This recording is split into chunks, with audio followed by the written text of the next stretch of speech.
we wake, hear the birds and see the sun. Side by side our fears are done. Oh, the good times just begun. Oh, we know what we have, let's hold on tight. Found what we're looking for in life. Call us crazy, but things are finally right. With you and I, the future is bright. Good morning. It is Thanksgiving, which means nothing to me except that I work in an American school. So I have been given Thanksgiving weekend off as a holiday. I am so incredibly grateful for the holiday. We haven't had a holiday at my school since August because they basically took out the October break in order to allow the children to come back to school a little bit later. And so this term has felt so long. And I'm really excited for Thanksgiving weekend. I'm not doing anything Thanksgiving-y, but we are travelling tomorrow to this resort in Congo called Zongo, where there are some spectacular waterfalls, and we're going to spend 3 days there just having a bit of rest and recuperation time in nature. And I'm planning on having a bit of a reading weekend. I love watching reading vlogs, so I thought I'd make one of my own and just bring the camera along this weekend to record some of the stuff that we see because it'll probably be interesting, but I'll also let you know what I'm reading this weekend.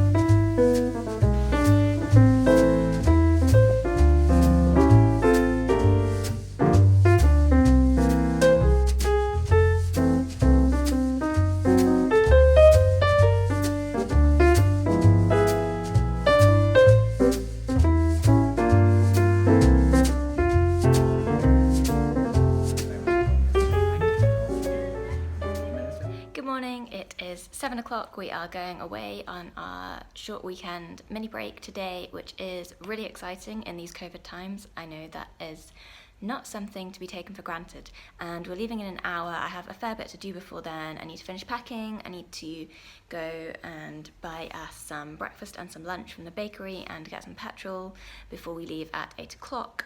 We are leaving with other people in convoy, so we need to actually leave at 8 o'clock. But before we do, I just quickly want to talk through what I'm going to be taking to read with me this weekend, which I'm really excited about. Choosing books for a holiday is always one of the most exciting bits, as I'm sure you know.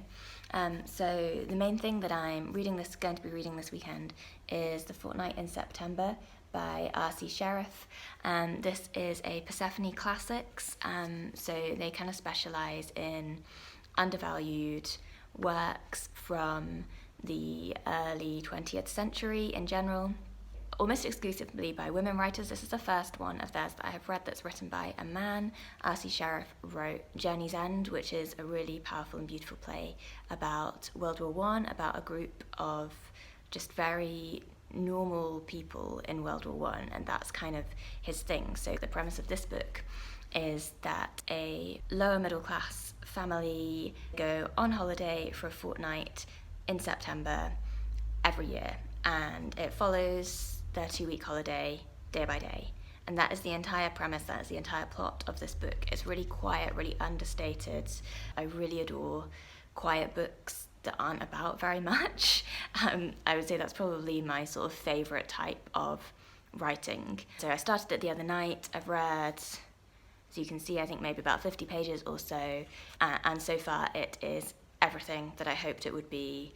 A real kind of celebration of humanity, an exploration of the roundness and richness of the lives of every individual in society. I feel like that's what this book is showing, just by doing a gentle day-by-day walkthrough of a family holiday by the seaside in England. On my Kindle that I'm going to take to make sure that I don't run out of things to read, I am reading the Gast trilogy by Mervyn Peake. I'm maybe about a quarter of a way through the first one, Titus Grown. This is a very November-y read. It's this kind of fantasy trilogy set in this massive crumbling castle called Gast, and it's about the new heir to the castle who's called Titus. He's just been born, and so far for a pretty long time it has just been describing all of these characters in intricate detail. Characters remind me quite a lot of Dickens. They've got names like Steerpike and Swelter, Prune Squalor, Nanny Slag, that sort of thing. It's like a fantasy world, but take away a lot of your standard fantasy elements. So there's no magic, there's no dragons, there's nothing unusual like that, but it just clearly is this strange and imaginative world of this massive crumbling castle, and it's all about the politics that goes on between the different players living within the castle walls, and a tiny little bit the kind of masses of people who live outside the castle who are very much excluded from its life and its inner sanctum. I'm not quite sure what I think about it yet. I initially thought it had a lot of potential to be something I was going to love. It's starting to feel a bit slow, which worries me a bit because I feel like more than most people I'm someone who can take slow in a book and enjoys it, so I'm intrigued to see where it's going to go, because I feel like it's still laying the foundations, and it's been laying the foundations for a long time. But hopefully it will start to move forward soon and things will start to come together. It is a kind of modern classic, so I'm optimistic for the rest of it. I'm going to keep going with that. And the last thing that I'm going to take with me, these are children's books. So I have had this little trilogy of Worst Witch books for a while. I remember enjoying the television programme when I was a child, and I know that they are sort of a children's classic, and I'd never read them, so I was intrigued to read them. And the other day I read The Worst Witch. They are aimed at young children. Like, you can see they've got pictures, they've got fairly big writing. I think the recommended age range is kind of 6 to 9 years old, which is the age range of the children that I teach. So I was quite intrigued from that perspective to see what these were like, whether they would be something I'd want to recommend to the children in my class. And also I suspected I would enjoy them because they are about a witching school, which, like nearly everybody, I enjoy that kind of concept. Yeah, I like Harry Potter. I was a bit meh about the first one. It felt very simple, and I know it's written for young children, but I also think that there is a lot of literature written for children which really resonates with adults as well. And for me, the first book didn't do that. It was just a bit too simplistic. It just felt like the bare bones of Harry Potter, to be honest. Very, very obvious tropes about a school. I would like to review them properly in my November books though, and so I kind of want to just quickly whiz through the other two to get a sense of where she goes with the series. Interestingly, this one, The Worst Witch at Sea, is much thicker than the first two, so I don't know whether as the series goes on they develop a bit more complexity and roundness and perhaps more complicated plots. So I'm gonna give them a read to try that. I also think nothing feels more like a holiday than reading a whole book in one sitting, and to replicate that experience for myself, I'm going to read these really quick and easy children's books. So yesterday I actually didn't manage to get any reading done, but I'm about to go away and have hopefully lots of reading time, hopefully see some beautiful waterfalls, generally have a rest and a relax. So I will show you around on the journey.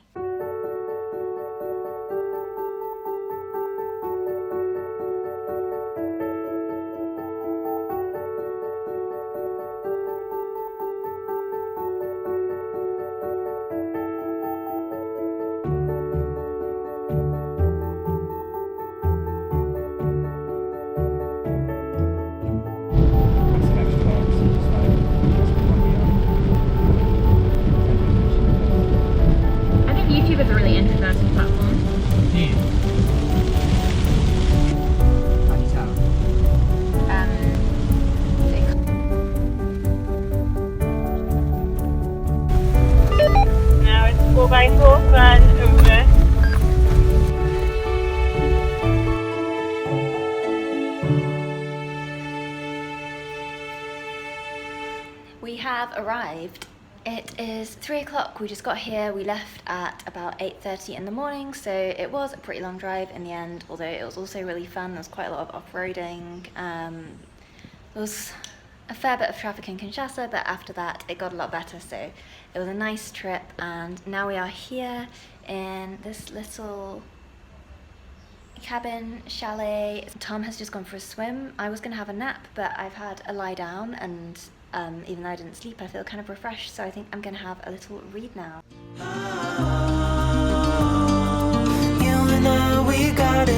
The illustrations in these books, they are based on the first book. I would say the book's best feature. They're gorgeous black and white line drawings.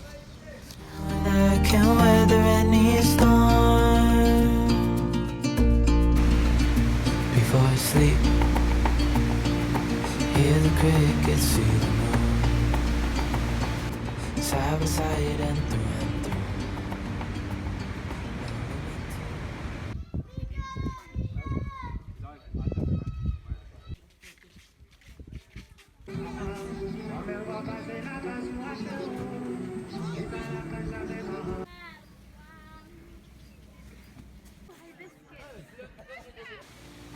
Hear the crickets, see the moon,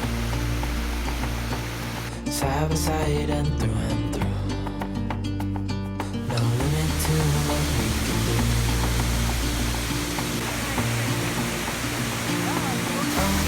We know what we have, let's hold on tight. Found what we're looking for in life. Call us crazy, but things are finally right. You and I, the future is bright.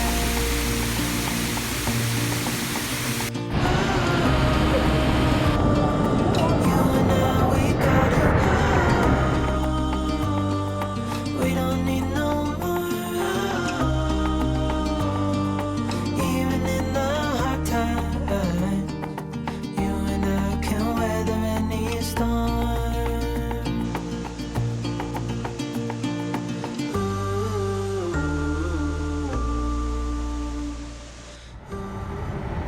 We've just had the most amazing day. We've just been to this incredible waterfall to go swimming.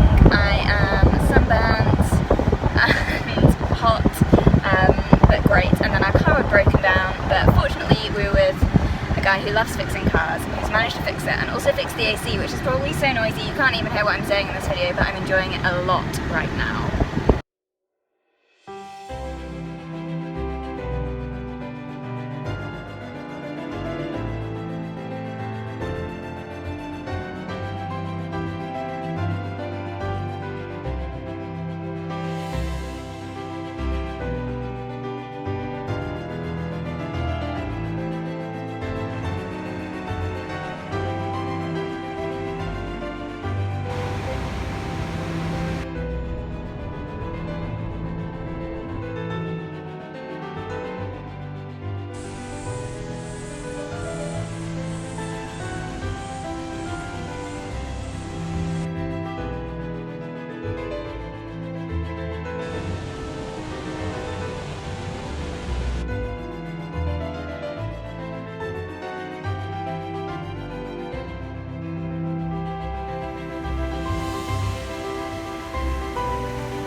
It is 6 p.m. on Saturday. Here I am in our room in the most unflattering artificial lighting. I have had the most amazing day, and I just wanted to reflect for a little bit on, I guess, some of the things that this weekend has reminded me about, because It is Thanksgiving weekend.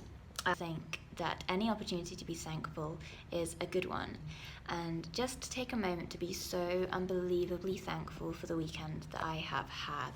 Today was amazing. So this started off with the idea of being a reading vlog, and it has not been much of a reading vlog. I read the 2 Worst Witch books, which were pretty meh. Yeah, that has not been a memorable part of my weekend. I'll talk about them more when I just do my monthly wrap-up. But what has been really memorable is just the time spent in nature here. And I think I'm the sort of person who so enjoys being inside and reading that it's easy for me to forget the incredible joy and healing power of being in nature. I feel so unbelievably lucky to be able to be a tourist in DR Congo. You know, this isn't a country that people travel to. It's a country of immense natural beauty, and we've just seen some things that I feel like anywhere else in the world would be enormously crowded with tourists, but like completely empty and unspoiled. This afternoon after lunch we drove to the massage falls, they're called, because they're like a smaller waterfall that you can swim underneath. And obviously I'll do a clip of the footage, but it was just absolutely beautiful. It reminded me of those kind of Hawaii Instagram waterfalls, just insanely beautiful. And being there was the first time that I've fully been able to just switch off from work, switch off from everything, and just completely be present in the moment. It really reminded me of how much nature can take you out of yourself and how important it is sometimes to just make the effort to get outside of your house and outside of your comfort zone and to be completely present in something so beautiful and so grounding as the natural world. And I mean, this was immense. This was like water, sunshine, greenery, jungle, the sounds and the sights. It was just amazing, and so it's been an incredible weekend. It's 9 o'clock on our last night here, Saturday night, and I'm just going to do an hour or so of reading before bed. I'm pretty tired after the long but wonderful day that we've had today. I am finally going to be reading A Fortnight in September. I just read a tiny little bit more. It is absolutely gorgeous. As the holiday's going on, the characters are kind of reminiscing about their previous lives, so like the husband and wife reminiscing about how they met, for example, and their early life together, and it just really beautifully brings out the characters' histories and connections and the variety of emotions and little events and things in their lives to date that have affected them and that have made them who they are. It's not a particularly challenging book to read. It's just a really nice, gentle, very innocent and beautiful read so far. So I'm going to do that and go to sleep. Tomorrow we are just getting up, having breakfast, and then driving back to Kinshasa. As it took 7 hours to get here, I guess it's going to take a fair while to get back tomorrow as well. So we're just going to get up and off as soon as we can.